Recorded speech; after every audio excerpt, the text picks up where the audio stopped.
গাজীপুরের কালিয়াকৈর উপজেলা পৌর বিএনপির নবগঠিত আহ্বায়ক কমিটির ঘোষণার পর নেতাকর্মীদের অংশগ্রহণে আনন্দ মিছিল ও সংক্ষিপ্ত সমাবেশ অনুষ্ঠিত হয়েছে।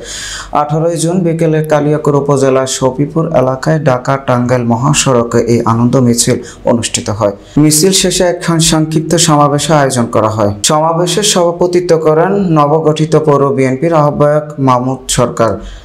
অনুষ্ঠান সঞ্চালনা করেন উপজেলা বিএনপির নবগঠিত সদস্য নজরুল ইসলাম। অনুষ্ঠানের প্রধান অতিথি হিসেবে বক্তব্য দেন উপজেলা বিএনপির নবগঠিত আহ্বায়ক নজরুল ইসলাম শিকদার।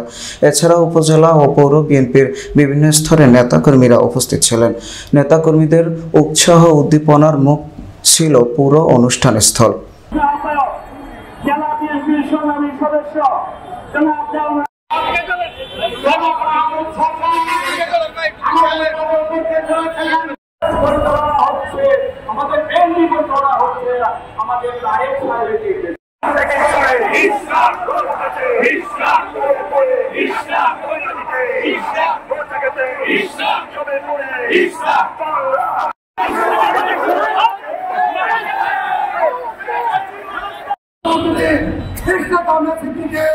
নেতৃত্ব